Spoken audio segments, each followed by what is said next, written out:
tous.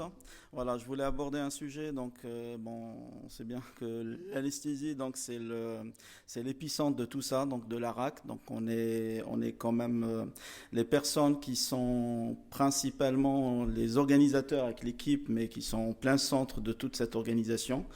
Je voulais un petit peu, il y a des répétitions par rapport à ce qui a été dit par mon collègue docteur Alric. Je voulais porter quelques précisions concernant l'anesthésie. On sait bien que c'est de la réhabilitation rapide après chirurgie. Donc, le but, c'est justement essayer de raccourcir un peu cette convalescence et faire sortir le patient dès que possible, mais le plus tôt possible.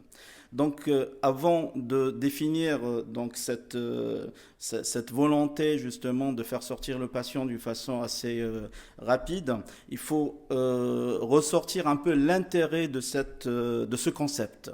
Donc l'intérêt est tellement important et prévient donc des complications qui sont très très très abondantes si seulement on part sur une hospitalisation prolongée.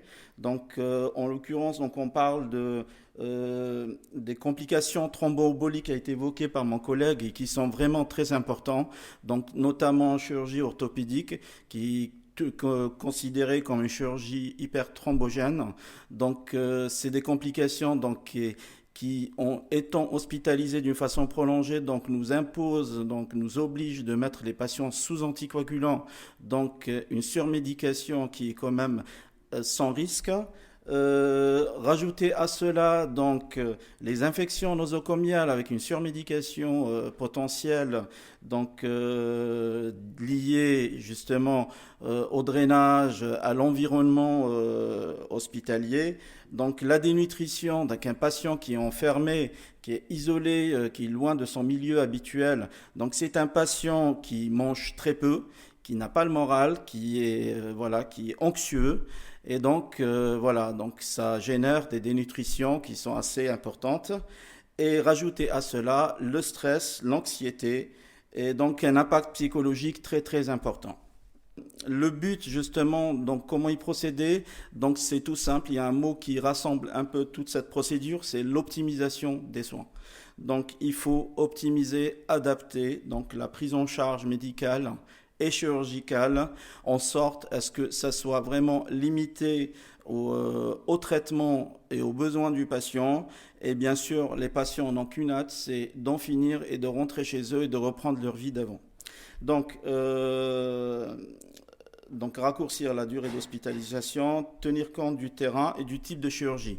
Bien sûr, tout ça n'est pas fait d'une façon assez superficielle, donc c'est bien étudié, on prend en considération le type de chirurgie et le terrain. Lors de la consultation pré-anesthésique, on a un rôle quand même, les anesthésistes, de mettre en condition ces patients-là pour justement acquérir cette réhabilitation rapide. La mise en condition est un point primordial. Ça commence à ce niveau-là. C'est assurer l'équilibre pathologique, si comorbidité associée. Pour les diabétiques qui sont mal équilibrés éventuellement, pour les patients qui sont dénutris, assurer toute une prise en charge antérieure pour justement optimiser et alléger la prise en charge post-opératoire. Assurer les relais thérapeutiques en chirurgie orthopédique, notamment prothèse totale de genoux et de hanches qui sont connues comme des chirurgies hémorragiques. Optimiser, réduire le risque transfusionnel en adoptant des techniques justement qui permettent de réduire le saignement, c'est d'optimiser, d'augmenter le taux d'hémoglobine, en adoptant certaines techniques, notamment l'EPREX qui est bien suivi chez nous. C'est un protocole qui est adopté, l'érythropoïétine, qui permet justement de stimuler l'érythropoïèse et d'augmenter le taux d'hémoglobine. Ce qui fait un patient qui arrive avec 11 grammes d'hémoglobine, à J10, après ce protocole, il peut se retrouver à 15. Et finalité, patient s'il saigne un peu, on peut retomber à 11 ou à 10, plutôt qu'un patient qui part de 10 grammes d'hémoglobine ou 11 grammes d'hémoglobine et qu'on soit obligé de transfuser en post-opératoire. Donc il faut associer, enfin il faut évoquer aussi donc la prise en charge multidisciplinaire bien sûr. Donc l'intérêt d'avoir des cardiologues, des nutritionnistes et des kinésithérapeutes donc qui sont présents, qui sont disponibles, donc à qui on pourrait adresser le patient et qu'on puisse justement adopter une conduite assez collégiale dans le but justement de préparer ce patient à son intervention et donc d'optimiser son état de santé. Un autre point important, c'est l'information du patient. Donc, le patient, généralement, quand on reçoit des patients, donc voilà, il pose beaucoup de questions, donc il se demande sur ce qui va leur arriver. Donc il y a ce stress de ne pas comprendre ce qui leur arrive. Donc un des principaux points justement de la préparation, c'est de les informer, de leur donner d'une façon étayée donc les détails du parcours qu'ils vont bénéficier. Et donc, c'est un point important donc, qui permet de réduire le stress et l'anxiété et péropératoire et post-opératoire et de les rassurer en quelque sorte. Donc le choix de la technique anesthésique, donc je marque un point très important sur ce concept. Donc voilà, les patients maintenant ils ont un peu une habitude de dire voilà, de choisir d'eux-mêmes la technique anesthésique. Non, je veux être opéré, je veux être endormi complètement, je veux une anesthésie. Donc c'est pas si simple qu'on le pense. Donc parfois on est nous-mêmes donc adeptes je dis pas imposer, mais à orienter une technique anesthésique la moins risquée et qui est le plus adaptée à l'état de santé du patient. Alors, on est dans le concept de la RAC, bien sûr, il faut prévenir les prémédications, il faut éviter les prémédications abusifs, anxiolytiques, parce que ces prémédications ne peuvent que retarder les réveils et retarder, en l'occurrence, justement, la récupération post-opératoire. Donc, il y a des techniques aussi qui ne sont pas forcément médicamenteuses, donc qui permettent justement de réduire l'anxiété du patient. Alors, la période péropératoire, bien sûr, donc la technique anesthésique, donc elle doit être adaptée au terrain et à la chirurgie. Il faut anticiper la prise en charge de la douleur. Donc, ce qui retarde justement les sorties des patients, c'est la douleur, hein, donc, et c'est les complications qui peuvent être générées par les drogues anesthésiques et le péropératoire, notamment les nausées, vomissements. Donc, adopter donc une attitude protocolaire justement avec une anticipation des antalgiques, donc d'administration des antalgiques sur un mode multimodal et donc qui sera reconduit automatiquement post-opératoire, dont le but principal c'est de réduire la consommation des morphiniques. Alors, le souci des morphiniques, c'est que plus on en donne, plus on en a besoin. Et le souci, c'est qu'on risque de tomber sur le versant opposé, donc hyperalgésie morphinique, et ça ne peut que retarder la sortie des patients, rajoutant à cela les effets secondaires associés. Donc, en plus, notamment chez le sujet âgé, donc c'est un sujet qu'on va aborder plus tard.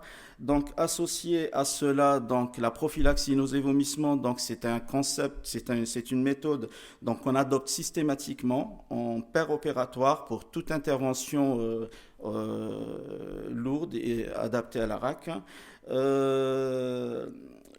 Le réchauffement péropératoire, donc ça va de soi, donc c'est une obligation durant l'intervention. Un patient qui se réveille en ayant un frisson, donc un besoin d'oxygène très important, donc une consommation d'oxygène importante. Si ce patient a une réserve hémodynamique qui est très limitée, donc ça peut générer des troubles myocardiques et des complications qui ne peuvent que prolonger son séjour. Je passe à la prochaine. Alors, la période post-opératoire, donc comme j'ai dit, je me répète un peu, donc cibler la prise en charge sur la douleur post-opératoire, réduire au maximum la consommation des morphiniques en adoptant le mode d'analgésie multimodale. Et bien sûr, donc je précise un point important, c'est que moins on est interventionnel, mieux c'est. Et par exemple, pour les sujets âgés, les prothèses de genoux et de hanches, quand même, c'est une chirurgie de terrain, donc qui fait que donc on retrouve des patients qui ont une comorbidité associée, qui sont un peu lourds, plus ou moins. Donc, on essaye d'utiliser le moins possible de médication par voie générale. Donc, c'est pour ça que l'anesthésie loco-régionale trouve sa place justement dans ce concept-là. Quand je dis anesthésie loco-régionale, analgésie loco-régionale, donc la douleur. Donc, justement, ça réduit la consommation des morphiniques. Donc, c'est des analgésies où on repère justement des nerfs purement sensitifs, c'est-à-dire qui ne gênent pas la rééducation post-opératoire, mais qui ne lèvent que la douleur. Donc d'où l'intérêt justement d'adopter ce genre de procès qui est bien organisé d'ailleurs. Donc c'est tout un concept que j'aborderai tout à l'heure. Donc qui sont importants, qui réduisent largement la consommation des morphiniques. Donc voilà, et bien sûr le post-opératoire, donc éviter tout drainage, toute dépendance, donc enlever tous les drainages qui pourraient gêner justement la sortie du patient, essayer de poser le moins possible de rodents, donc enlever les sondes urinaires s'il y a lieu ou son nasogastrique le plus tôt possible, et bien sûr favoriser la voie orale et le lever précoce. Donc pas de contre-indication, lever précoce tant que c'est possible, donc le plus tôt possible serait le mieux. Sortie du patient à domicile, donc sensibiliser le personnel soignant à la prise en charge des patients à domicile dans un contexte post-opératoire. Donc c'est vrai que étant chez lui, donc il y a des infirmières qui peuvent se déplacer justement, qui sont dédiées à prendre en charge ces patients à leur domicile. Donc les former dans un contexte de soins post-opératoires, y compris bien sûr la prise en charge de la douleur, est un concept très important. Et bien sûr, disponibilité aussi. Oups, pardon. Tendance RAC et ambulatoire. Donc voilà, donc j'aborde un peu le sujet de l'ambulatoire, c'est que on sait bien qu'il n'y a pas de contre-indication à la RAC, donc c'est de l'optimisation et en même temps essayer de raccourcir au maximum la durée d'hospitalisation, mais essayer de passer donc vers l'ambulatoire. La tendance actuelle, c'est de pouvoir passer de la RAC vers l'ambulatoire pour certaines chirurgies qui ont pu acquérir justement l'ambulatoire, donc en viscéral, mais on aimerait bien pouvoir l'acquérir en chirurgie orthopédique, donc, notamment la prothèse totale de genou et de hanche.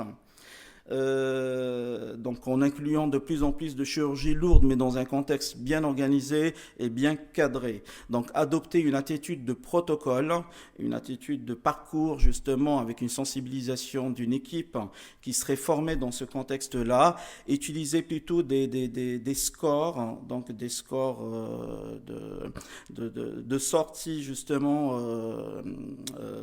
en ambulatoire, donc notamment donc, le score de Chung justement permet justement d'enlever un peu cet effet médecin dépendant et donc plus de disponibilité. La tendance de l'ambulatoire, où en est-on? Voilà, donc je me répète un petit peu. Donc l'enjeu, étendre la chirurgie ambulatoire à des gestes de plus en plus complexes. Pathologie plus lourde, parcours dédié par télescopage d'activité, respect des horaires, ça c'est très important, donc c'est un cadre organisationnel, donc dont les horaires doivent être respectés, essayer de perdre le moins possible de temps entre les patients, disponibilité du matériel, et puis les protocoles qu'on a déjà évoqués, les prophylaxies et la prise en charge de la douleur.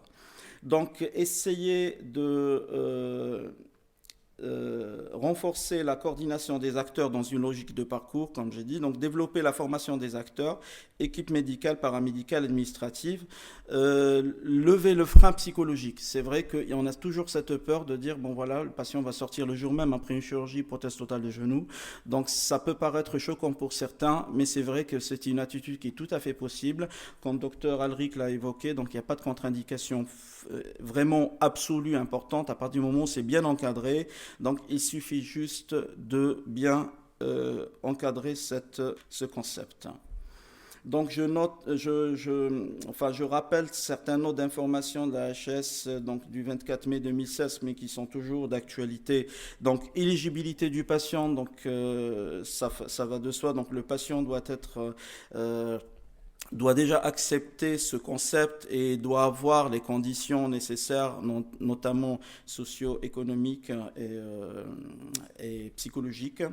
Il faut prendre en charge les risques médicamenteux, d'où l'intérêt. Les examens complémentaires doivent être assez affinés justement en fonction de la comorbidité. Et bien sûr, la sortie doit être anticipée. Le patient est informé, préparé, instructions adaptées, remise au patient pour sa préparation. Contact du patient la veille.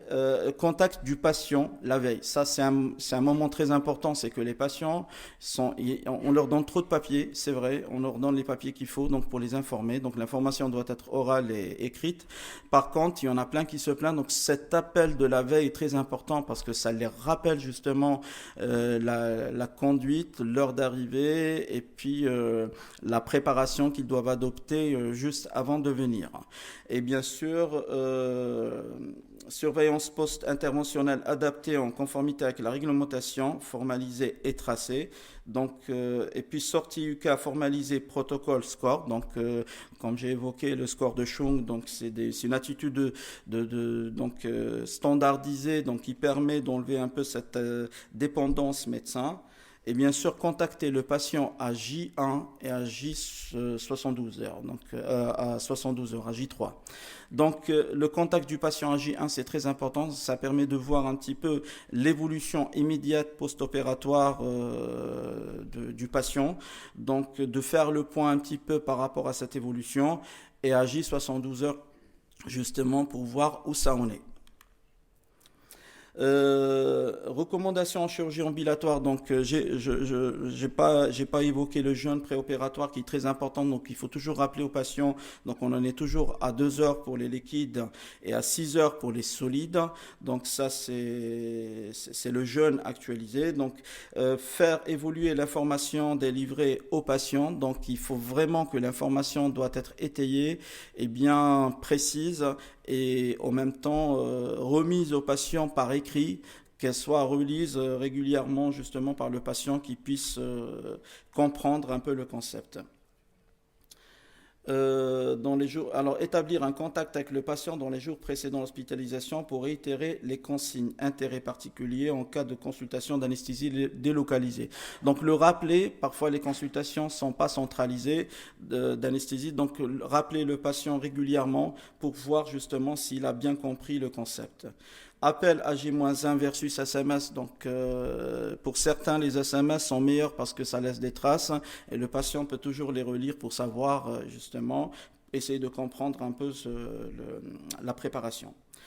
Le rôle de l'infirmière coordinatrice est très important dans ce concept-là. Donc, ça permet justement de libérer un peu le personnel donc médical et paramédical et d'avoir comment dire une concentration absolue sur ce concept-là. Il faut en créer pour avoir une organisation beaucoup plus optimale. Ordonnance dentalgique remise dès la consultation de chirurgie d'anesthésie souhaitable. Donc, c'est ce qui est pratiqué chez nous. Donc, les patients ont déjà les ordonnances dentalgiques à la consultation de chirurgie. Formaliser l'organisation des suivis de l'analgésie par cathéter périnévreux à domicile. Donc, je reviens un petit peu à ce que je disais. Et c'est vrai que ce concept-là peut être intéressant pour certaines chirurgies, mais après, ça demande quand même une organisation à l'extérieur, donc extra-hospitalière, donc dans la formation des infirmières dans le traitement justement de ces cathéters, donc savoir connaître les effets secondaires, les complications que ça pourrait générer et la nature de prise en charge. Toujours le but, c'est d'éviter la surmédication, l'abus des voies générales anti-inflammatoires morphiniques. La chirurgie ambulatoire reste le centre d'une dynamique en partant du concept de la RAC avec les actes externes. Respect des indicateurs pour l'amélioration de la qualité et de la sécurité des soins. Culture de la remise du patient à son état de santé antérieur. Donc c'est un concept qu'il faudrait justement cultiver chez le personnel et intervention dans un temps le plus raccourci possible, apportant confort et sérénité aux patients. Et je vous remercie pour votre attention.